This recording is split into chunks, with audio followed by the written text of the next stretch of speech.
तो आज मैं आपको एक अनोखी रहस्यमय कहानी सुनाऊंगा। अगर आप चैनल पर नए हैं तो अभी सब्सक्राइब कर ले तथा कहानी पूरा देखे। अंत में एक अनोखा रहस्य छुपा है। धन्यवाद। तो सुनिए। एक समय की बात है, कैलाश पर्वत के पास एक प्राचीन ऋषि आश्रम था, जहाँ एक युवक शिष्य रहता था जिसका नाम था विनम्र। विनम्र, जैसा कि उसका नाम था, अत्यंत सरल और आज्ञाकारी था, लेकिन वह हमेशा एक बात को लेकर परेशान रहता था, उसकी भक्ति में कोई चमत्कार नहीं होता था। विनम्र देखता था कि उसके सहपाठी कठोर तपस्या करते हैं, वर्षों तक भूखे रहते हैं और बदले में उन्हें सिद्धियां प्राप्त होती हैं। कोई हवा में उड़ता था तो कोई भविष्य देखता था, लेकिन विनम्र बस अपना रोजमर्रा का काम करता था, गुरु की सेवा, आश्रम की साफ सफाई और चुपचाप ध्यान। उसे कभी कोई दैवीय शक्ति या अलौकिक अनुभव प्राप्त नहीं हुआ। वह अक्सर निराश होकर सोचता, क्या मेरी भक्ति सच्ची नहीं है? क्या मेरी साधारण सेवा महादेव के लिए पर्याप्त नहीं है?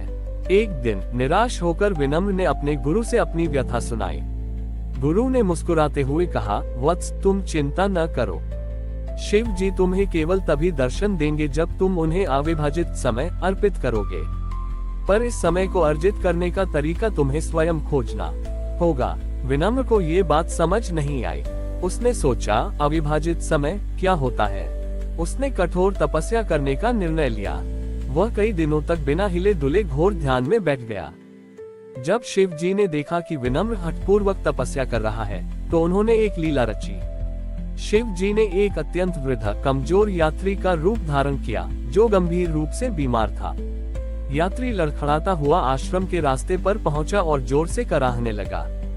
विनम्र, जो अपनी तपस्या में बैठा था, ने उस कराहट को सुना।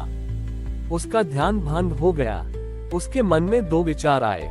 तारांकन तर्क, अगर मैं तपस्या छोड़कर इस यात्री की मदद करने गया तो मेरा अविभाजित समय भंग हो जाएगा और महादेव मुझे कभी दर्शन नहीं देंगे।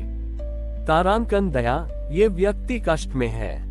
मेरी तपस्या का क्या मूल्य अगर मैं एक पीड़ाग्रस्त जीव को अनदेखा कर दूं? बिना एक पल की देरी किए विनम्र ने अपनी आंखें खोली। उसने अपने आसन को लात मारी और दौड़कर यात्री के पास पहुंचा। उसने देखा कि यात्री बुखार से तप रहा था और प्यास से उसका गला सूख चुका था।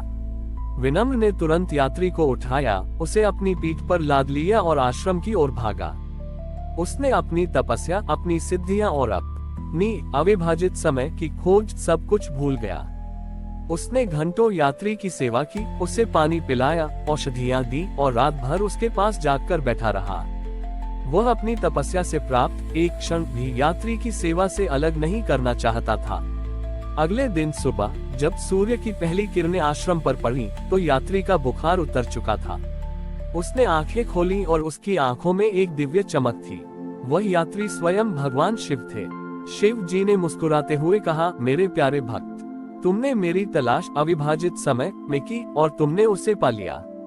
जब तुम अपनी तपस्या के आसन पर बैठे थे तो तुम्हारा समय विभाजित था, वह शरीर और मन में बंटा हुआ था। लेकिन जब तुमने इस दीनहीन यात्री की सेवा की तो तुमने अपने समय का एक एक क्षण, अपनी पूरी चेतना और अपना सारा हृदय उस सेवा में लगा दिया। तुमने अपने काम में कोई दूसरा विचार नहीं आने दिया।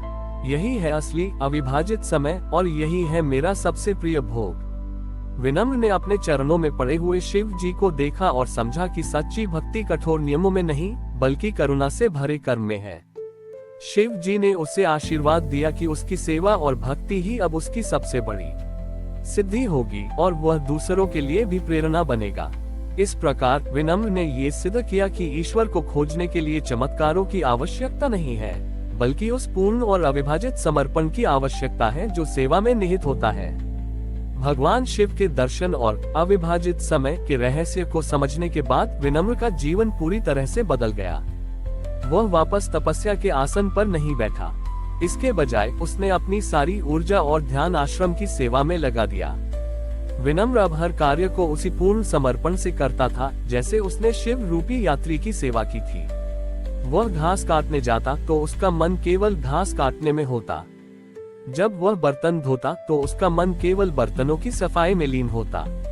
उसके लिए हर कार्य, चाहे वह कितना भी छोटा हो, अब महादेव की पूजा बन गया था। गुरु ने देखा कि विनम्र के चेहरे पर अब एक ऐसा तेज था जो सबसे कठोर तपस्या करने वाले शिष्यों में भी नहीं था। उसका कार्य अब किसी सिद्धि या चमत्कार के लिए नहीं, बल्कि केवल प्रेम और पूर्णता के लिए होता था। एक बार की बात है, आश्रम में एक जटिल समस्या आई। आश्रम की दीवारें पुरानी थीं और भारी बारिश के कारण उनमें दरारें आ गई थीं। सभी शिष्य जो अपनी अपनी सिद्धियों के अहंकार में थे, इस काम को तुच्छ मानकर टाल रहे थे।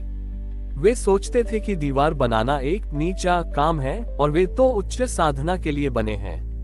विनम्र ने बिना किसी को बताए फावड़ा उठाया और दीवार की मरम्मत का काम शुरू कर दिया। उसने हर ईंट को ऐसे लगाया जैसे वह कोई जटिल मंत्र बोल रहा हो। उसकी एकाग्रता इतनी गहरी थी कि वह आसपास के शोर या विचारों से प्रभावित नहीं हुआ। उसका उद्देश्य केवल एक था, दीवार को ऐसे बनाना कि वह आश्रम को सुरक्षित रख सके।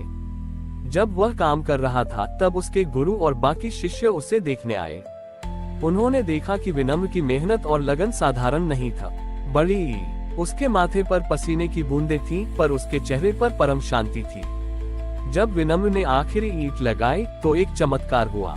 उस साधारण मिट्टी और पत्थरों की दीवार से अचानक एक मधुर संगीत की ध्वनि गूंज उठी। दीवार के दरारों से बहकर आने वाला पानी अब दूध के रूप में बदल गया।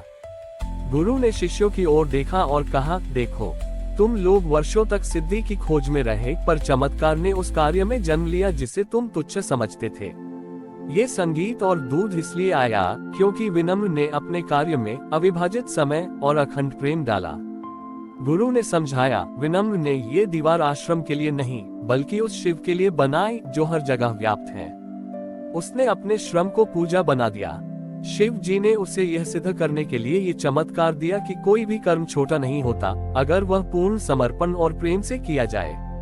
इस घटना के बाद सभी शिष्य समझ गए कि सच्ची भक्ति और सिद्धि केवल ध्यान के आसन पर नहीं मिलती, बल्कि जीवन के हर छोटे बड़े कर्म में अविभाजित मन से किए गए समर्पण में छिपी होती है। विनम्र, जो पहले स्वयं को तुच्छ समझता था, अब सेवा साधक के रूप में जाना जाने लगा, जिसने सिद्ध कर दिया कि कर्मयोग ही भक्ति का सर्वोत्तम मार्ग है। हमारी और भी आध्यात्मिक एवं अनोखी कहानियाँ देखने के लिए हमारे चैनल पर जाएं तथा धार्मिक एवं पौराणिक अनोखी कहानियाँ हमारे चैनल पर है। कृपया जाके देखें तथा हमारे चैनल को सब्सक्राइब करके रखें और वीडियो लाइक जरूर करें। धन्यवाद।